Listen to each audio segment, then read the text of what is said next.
네, 희망을 노래하는 정치인 정두환 전 의원 모셨습니다. 어서 오십시오. 네, 안녕하세요. 한 주 잘 보내셨죠? 네. 아주 스포티한 이런 패션으로 오셨습니다. 더워서요. 많이 덥죠? 네. 어떻게 아직 5월인데 어떻게 30도 올라가고 이러는지 모르겠어요. 걱정됩니다. 올여름 어떻게 날지 정말 까마득한데 에어컨도 없는데 집에. 오늘 이낙연 총리 후보자 임명 동의안이 가결이 됐습니다. 네. 찬성 164, 반대 20, 무효 2. 이러면 얼추 계산하면 민주당, 국민의당, 정의당 의원들은 대략 대부분 찬성표 던졌고 바른정당 같은 경우가 표결에는 참여하되 반대표 던진다. 애초에 공연했으니까 뭐 대충 그대로 갔다 이렇게 보면 될까요? 뭐 일부는 찬성하는 사람도 있었을 것 같아요. 아 그래요? 예. 그러면 다른 데서 그러면 또 그 반대표가 나왔다는 얘기가 되는 건데? 아니 또 저기 무소속이 있으니까. 예, 예. 대략 예상은 하셨죠? 예상을 했고요. 이게 역대 정권 중에서는 쉽게 지금 통과가 된 겁니다. 그렇죠. 21일 예, 만에. 정부 출범 21일 만에 그것도 이제 인수위가 없는 정부였는데 그렇죠. 과거에 보면 박근혜 정부에서는 이제 탈락을 했죠. 초대 총리 후보자가. 예. 이명박 정부 때는 한 달이 걸렸고요. 노무현 정부 때도 이제 그 대선 자금과 이렇게 서로 주고받으면서 간신히 예. 인준을 받았고 김대중 때는 JP가 6개월 동안 서리 신세를 6개월이었어요, 예. 진짜. 예. 그런 거에 비해서는 굉장히 무난하게 처리가 된 아마 거죠. 기록으로는 가장 빠르게 통과가 된 21일 만이니까. 그런 셈이에요. 그렇다고 봐야 예. 되는 거죠. 그러니까 이제 지금 정부가 그만큼 힘을 가지고 있다는 얘기겠죠. 아, 힘을 가지고 있다 이렇게 보세요? 이제 지지를 받고 있다는 얘기죠. 그러니까 이제 지지세에 기반한. 예, 그런 거죠. 그게 이제 결국 또 정치권을 압박하지 않았느냐. 예, 그런 거죠. 이렇게 보시는 거군요. 예. 그런데 예. 자유한국당은 지금 따로 가고 있지 않습니까? 자유한국당까지 같이 가면은 진짜 야당이 없는 거죠. 자유한국당으로서는 불가피했던 것 같고요. 아, 불가피다. 또 자기네가 반대함으로써 통과가 안 되면 굉장히 압박을 느꼈을 텐데 반대를 해도 통과가 되니까 네. 이제 반대를 안 할 수가 없었겠죠. 자, 그럼 여기서부터 이제 속내 분석에 들어가야 되는 건데 네. 어차피 통과될 건 알고 있었고 그러면 자유한국당의 존재 이유라고 할까요? 선명성. 네. 야당으로서의 선명성이 되는 거지. 그걸 어필하기 위해서 일부러 표결 불참했다 이렇게 보시는 겁니까? 지금 그 자유한국당에다가 뭐 선명성이란 말을 붙이기는 참 안 어울리는 것 같은데요. 어쨌든 이제 존재감을 보여주고 싶다 이제 이런 거고요. 어쨌든 반대할 만하죠. 대통령께서 해명까지 했잖아요. 위장자님 말씀하시는 거죠? 그러니까 이제 네. 충분히 반대할 명분은 가지고 있었던 거죠. 그러면 자유한국당의 그 이낙연 총리 후보자 표결에 대한 어떤 태도, 그럼 불가피했다. 아까 조금 전에 불가피라는 표현을 쓰셨습니다. 네. 불가피했다.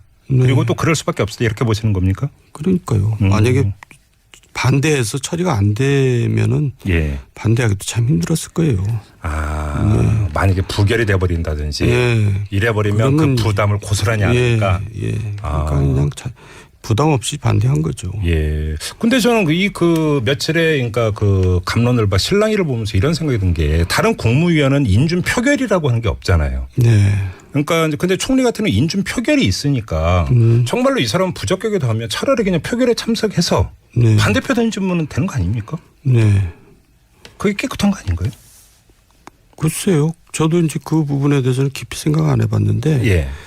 그러니까 뭐 어차피 자기네들이 반대해도 통과되니까 더 강한 이제 반대 의사를 보여줬다고 저는 그냥 보여줍니다. 그래요. 네. 아무튼 뭐 자유한국당 의원하고 저희도 이제 그 바로 이 문제를 가지고 이제 인터뷰도 여러 차례 하고 했는데 네. 계속 자유한국당에서 주장을 해온 것은 아니 문재인 대통령이 대선 공약으로 제시했는데 그 원칙을 안 지켰으니까 그럼 책임은 문재인 대통령한테 있는데 그리고 그거에 대해서 분명히 밝혀야 되는데 계속 이렇게 주장을 했던 거거든요. 그러니까 그 주장도 이런 타당성이 있죠. 그 명분을 제공한 거죠. 대통령께서. 예. 근데 이제 문제는 그 이낙연 총리 후보자 같은 경우는 이제 가결이 됐으니까 일단락이 됐지만 다른 국무위원들에 대한 청문회는 이제 시작이지 않습니까? 그러니까요. 이거 어떻게 될 거라고 전망하세요? 그래서 이제 사실 저는 희생이 불가피할 거라고 봅니다. 이번 내각 인선에서 한두 명 정도는. 낙마? 네. 왜냐면요. 예. 이제 각자 이제 잘못이 있어서 문제가 되지만 예. 또 같은 잘못인데 어떤 경우에는 통과가 되고 네. 어떤 경우에는 낙마하고 그래요. 그렇죠. 예. 그래서 결국 이게 이제 내생 변수, 각자 변수 말고 외생 변수가 있다는 거예요. 외생 변수. 예, 우리가 그걸 들여다볼 필요가 있어요. 어떤 걸 그동안에 말씀하시나요? 쭉 청문회 이제 그 처리 결과를 보면 알 수가 있는데 네. 정말 똑같은 건데도 누구는 되고 누구는 안 되고. 그러니까 이제 언제였냐가 문제다는 거죠. 그래서 좀 전에 말씀드렸듯이 집권 초기 같은 경우는 네. 더군다나 여소야대 같은 경우는 이제 야당이 뭔가 이제 본때를 보여주기 위해서 네. 존재감을 부각시키기 위해서 그렇게 강하게 밀어붙여서 이제 희생이 불가피한 경우가 있고 예. 또 총선이나 지방선거를 앞두고는 더 강하게 밀어붙입니다. 그러니까 예. 인사청문회가 열리는 시점을 말씀하시는 예, 그렇죠. 거네요. 그러니까 이제 일종의 상황이고 외생 변수라고 볼 수 있죠. 그게 더 좌우해요. 이른바 운때입니까? 그런 이제 그 개인한테 보면 그 운때가 되는 거죠.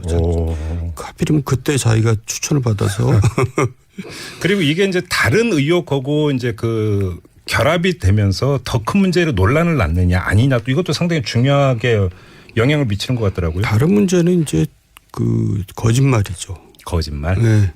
본인이 이제 잘못한 거에다가 또 그걸 또 변명한다 그러면서 가장 대표적인 예가 이제 김태호 MB 때 총리인데 그랬죠. 뭐 일면식도 없었다. 에이. 그러다 사진이 나와버린다든가 이제 이러면은 치명적이 되는 거죠. 그렇네요. 예, 맞아요. 그때 그런 일이 있었죠. 그럼 앞으로 이제 국무위원 청문회에서 일부 낙마가 있을 수도 있다고 전망을 하셨는데, 네. 뭐 아직 뭐 국무위원 뭐 지명이 다 끝나지 않았기 때문에 네. 발표가 나온 어떤 후보자만으로 한정을 한다면, 네. 의원님 좀 위험하다 싶은 사람이 있습니까? 너무 잔인한데 하여간 지금 강경화나 김상조는 좀 위험한 수준에 와 있다고 봐야죠. 특히 강경화 같은 경우는 좀 위험한. 외교장관 후보자. 예, 본인 얘기 해명하고 또 틀린 것까지 나왔으니까. 어떤 좀 예를 들어서 친척집이었는라고 해명했는데 알고 봤더니 이화여고 교장집이었다. 이런 거 말씀하시는 겁니까? 예, 그러니까 이제 해명을 2번 한 셈인데 네. 그런 경우가 좀 위험하죠. 근데 사실 국무위원들 같은 경우는 인준 표결이라고 하는 게 없기 때문에 네. 청문회 진행이 되고 청문 경과 보고서 채택해야 된다 말아야 된다고 여야가 또 싸우다가 만약에 무산되고 네. 그럼 15일인가요? 20일인가요? 지나면 임명할 수 있게 돼 있지 않습니까? 근데 이제 이럴 때 또 여론이라는 게 또 이제 등장하죠. 그렇죠. 여론이라는 것도 언론을 통해서 등장하는데 예. 이제 그게 여론이 나빠지면은 대통령도 이제 시작 단계니까 네. 마냥 이제 허니문 기간이 마냥 가지 않는구나라고 싶으면은 이제 조치를 취할 수밖에 없는 상황이 올 것 같아요. 그러니까 당시에는 도저히 안 될 것 같습니다. 뭐 이런 신호를 보낸다는 말씀이시죠. 그래서 이제 제가 이제 지적을 하고 싶은 게 이제 지금 대통령 뭐 잘하고 계시지만 이제 몇 가지 이제 옥에 티가 있고 흠이 있습니다. 그게 뭐냐면 이제 획일적인 그런 자세나 획일적인 자세라고요? 그런 이제 발언 같은 경우. 그러니까 이제 5대 기준. 예를 들어 5대 기준에 세상의 모든 법규에는 단서 조항이 있습니다. 그렇죠? 예. 세상이라는 게 예외가 있을 수 있잖아요. 그렇죠. 그런데 5대 기준 만들어 놓고 단서가 없다는 거는 이거는 획일적이라는 거거든요. 비정규직도 그렇잖아요. 비정규직 제로로 만들겠다. 이거 획일적인 겁니다. 이렇게 되면은 실행 단계에서 뭐 이제 무리가 따르고 왜곡이 생기거든요. 그러니까 예를 들어서 융통성을 발휘할 수 있는 여지 내지 출구를 열어놓고 제시했어야 되는데 일자리 창출도 81만 개를 하겠다. 이거 수요 조사도 없이 이제 한 건데 이것도 일률적으로 밀어붙이면은 부작용이 당연히 따르거든요. 그러니까 저는 그런 부분에 대해서는 좀 더 다시 한번 이제 돌아볼 필요가 있다고 생각합니다. 그러면 고위공직자 임용 배제와 관련된 5대 기준 원칙이라고 하는 걸 제시를 했다가 이번에 문제가 되니까 청와대에서 구체적인 적용 기준을 마련하겠다고 했잖아요. 예. 자, 그러면 그거를 만약에 발표를 한다면 양해될 수 있는 여지는 어떻게 보세요? 이제 그게 사실 저는 개인적으로는 그렇게 마련해야 된다고 봅니다. 왜냐하면 이걸 어떻게 획일적으로 적용을 하겠어요. 예. 그런데 이제 그거를 국회에서 마련해라 뭐 이렇게 하는 거는 좀 이상한 것 같아요. 그거는 본인이 5대 기준을 제시해 놓고 구체적인 거는 당신들이 정부 기준이 돼야 된다는 거죠. 그러니까 스스로가 책임질 수 있는 기준을 만들어서 또 거기에 맞춰서 인사를 해야 되겠죠. 그러니까 뭐 지금 발표한 것도 이제 국정기획자문위원회에서 임용 추천의 어떤 원칙 이런 식으로 하면서 이제 구체적인 적용 기준을 이야기하는 것 같으니까. 일단 뭐 이제 정부가 이제 그 정부 스스로 적용할 수 있는 기준을 만들겠다 이런 이야기인 것 같은데. 그렇게 해야 될 거예요. 그렇죠. 근데 이게 이제 워낙 이제 그 케이스가 많을 수가 있기 때문에 융통성을 두는 적용 기준이라고 하는 것들을 또 어떻게 만들 수 있겠는가. 그러니까 그것도 또 단서정이 있어야죠. 이것도 관심사예요, 사실. 단서정이 없다는 거는 세상이 그거는 세상이 아닙니다. 그거는 이상이죠. 그러니까 그리고 의원님께서 보시기에 이제 그 공직 후보자를 둘러싼 뭐 도덕성에 일정한 결함이 있더라도 그거보다 더 중요한 것은 그걸 가리려고 거짓말을 했다가 들통나는 경우 이게 최고의 악성이다 이렇게 보시는 거네요. 그거는 뭐 망고에 질린 것 같아요. 그러면 외국 경우도 이제 거짓말이 제일 험악한 하자인데 우리나라에도 그건 마찬가지인 것 같아요. 그래서 이건 누가 보더라도 좀 문제될 소지가 있다면 그러니까 깨끗하게 인정하고 그러니까 그 낮은 자세로 양해를 구하고 이런 게 오히려 가장 좋은 전략이다 이런 말씀이시네요. 그렇죠. 알겠습니다. 뭐 이제 이후 인사청문회가 쭉 진행이 되니까 어떻게 좀 될지 좀 봐야 될 것 같고요. 아까 그 인준 표결에 이제 그 불참한 자유한국당 왜 그랬을까를 좀 여쭤봤는데 내부 사정이 좀 많이 그 복잡한 것 같습니다. 대선 평가 토론회가 있었는데 뭐 상당히 격앙된 분위기였다라는 언론 보도도 있던데. 이게 지금 결국은 당권 싸움을 앞에 두고 하는 어떤 그 기선잡기 전초전 이렇게 봐야 되는 겁니까? 어떻게 읽어야 되는 겁니까? 뭐 구체적으로는 그렇게 보여지는데요.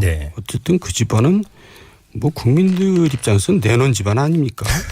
이게 제 생각입니까?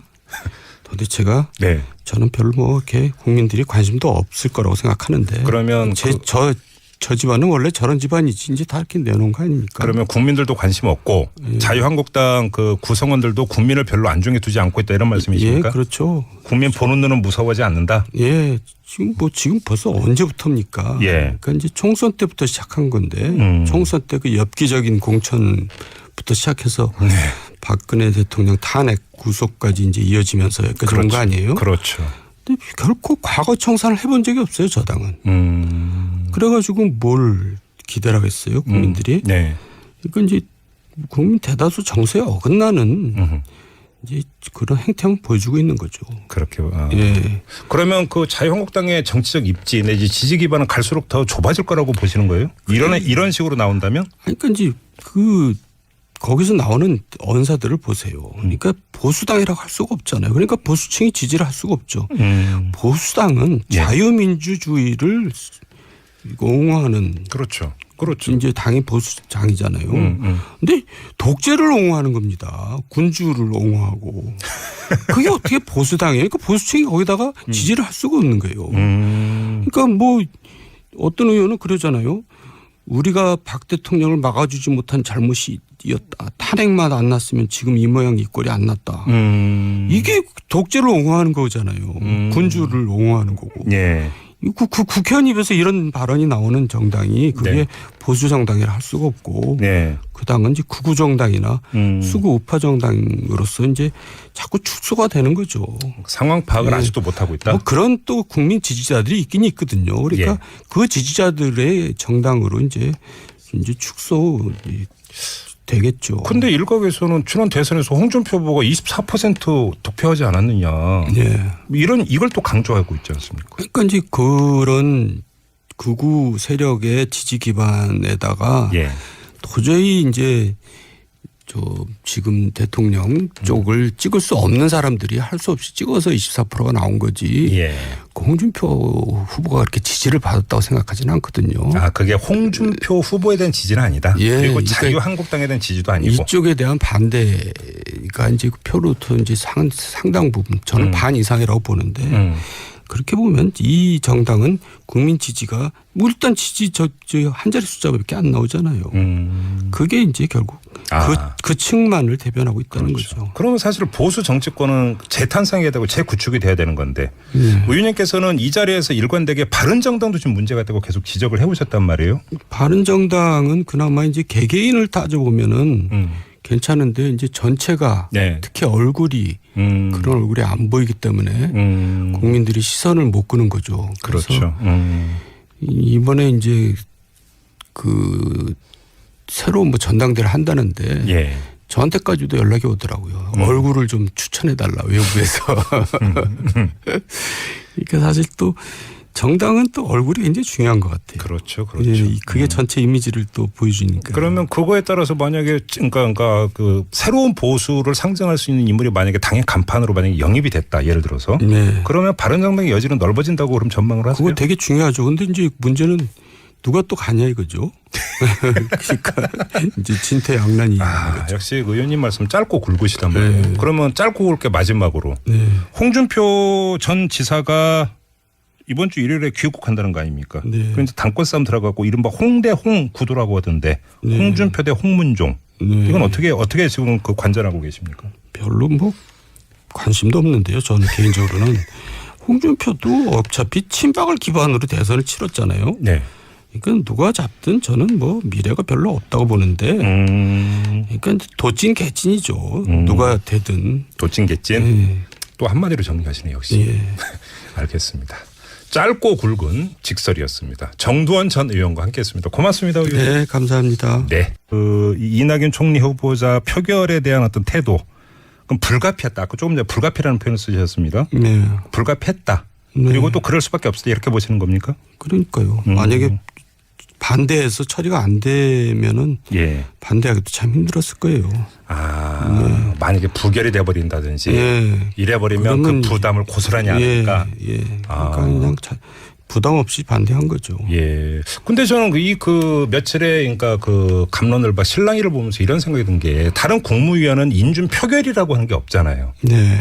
그러니까 근데 총리 같은 경우는 인준 표결이 있으니까 정말로 이 사람은 부적격이다 하면 차라리 그냥 표결에 참석해서 네. 반대표 던지면 되는 거 아닙니까? 네. 그게 깨끗한 거 아닌가요? 글쎄요. 저도 이제 그 부분에 대해서는 깊이 생각 안 해봤는데. 예. 그러니까 뭐 어차피 자기네들이 반대해도 통과되니까 더 강한 이제 반대 의사를 보여줬다고 저는 그냥 보여줍니다. 그래요. 네. 아무튼 뭐 자유한국당 의원하고 저희도 이제 그 바로 이 문제를 가지고 이제 인터뷰도 여러 차례 하고 했는데 네. 계속 자유한국당에서 주장을 해온 것은 아니 문재인 대통령이 대선 공약으로 제시했는데 그 원칙을 안 지켰으니까 그럼 책임은 문재인 대통령한테 있는데 그리고 그거에 대해서 분명히 밝혀야 되는데 계속 이렇게 주장을 했던 거거든요. 그러니까 그 주장도 이름 타당성이 있죠. 그러니까 명분을 제공한 거죠. 대통령께서. 예. 예.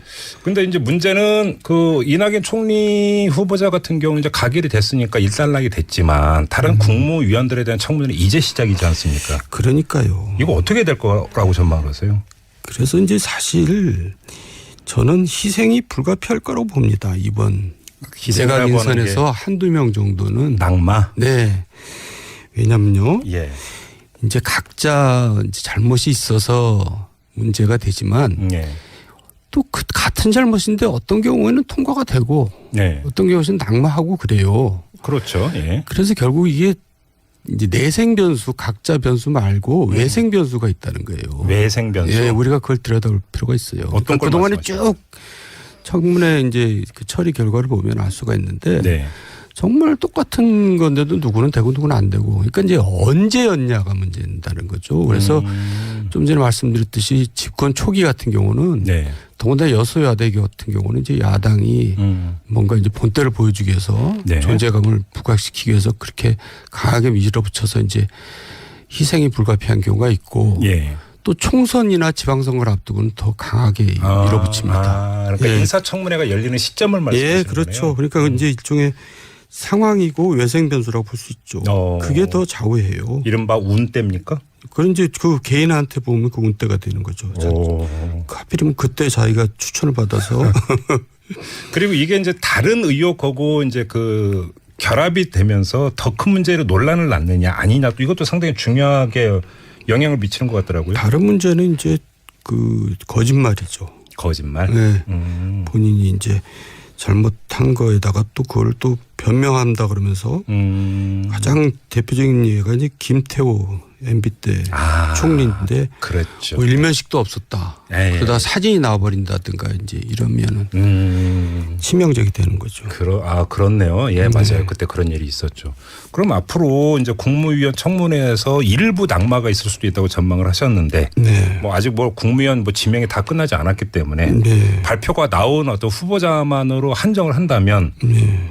의원님 좀 위험하다 싶은 사람이 있습니까? 너무 잔인한데 하여간 지금 강경화나 김상조는 좀 위험한 수준에 와 있다고 봐야죠. 특히 강경화 같은 경우는 좀 위험한 외교장관 후보자. 예, 본인 얘기 해명하고 또 틀린 것까지 나왔으니까. 어떤 좀 예를 들어서 친척집이었는라고 해명했는데 알고 봤더니 이화여고 교장집이었다. 뭐 이런 거 말씀하시는 겁니까? 예, 그러니까 이제 해명을 2번 한 셈인데 네. 그런 경우가 좀 위험하죠.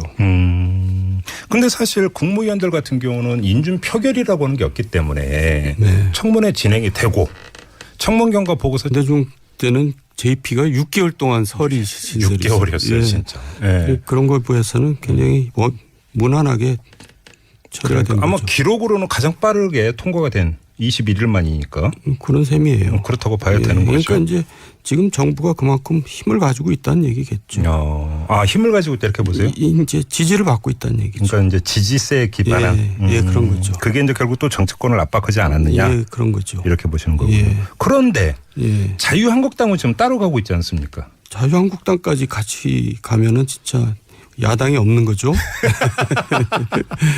자유한국당으로서는 불가피했던 것 같고요. 불가피다. 또 자기네가 반대함으로써 통과가 안 되면 굉장히 압박을 느꼈을 텐데 반대를 해도 통과가 되니까 네. 이제 반대를 안 할 수가 없었겠죠. 자, 그럼 여기서부터 이제 속내 분석에 들어가야 되는 건데 네. 어차피 통과될 건 알고 있었고 그러면 자유한국당의 존재 이유라고 할까요? 선명성. 네. 야당으로서의 선명성이 되는 거지. 그걸 어필하기 위해서 일부러 표결 불참했다 이렇게 보시는 겁니까? 지금 그 자유한국당에다가 뭐 선명성이란 말을 붙이기는 참 안 어울리는 것 같은데요. 어쨌든 이제 존재감을 보여주고 싶다 이제 이런 거고요.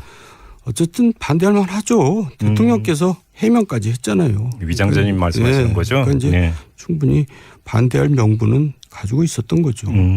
그러면 자유한국당의 희망을 노래하는 정치인 정두환 전 의원 모셨습니다. 어서 오십시오. 네, 안녕하세요.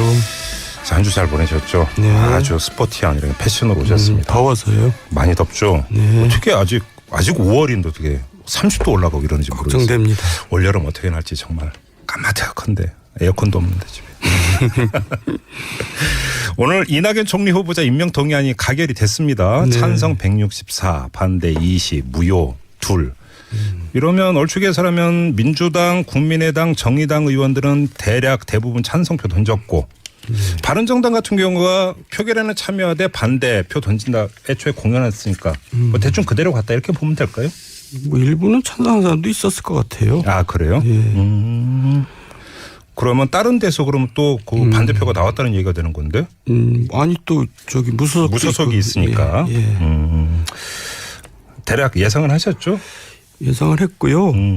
이게 역대 정권 중에서는 쉽게 지금 통과가 된 겁니다. 그렇죠. 21일 만에. 정부 출범 21일 만에 그것도 이제 인수위가 없는 정부였는데 그렇죠. 과거에 보면 박근혜 정부에서는 이제 탈락을 했죠. 초대 총리 후보자가. 예. 이명박 정부 때는 한 달이 걸렸고요. 노무현 정부 때도 이제 그 대선 자금과 이렇게 서로 주고받으면서 간신히 인준을 받았고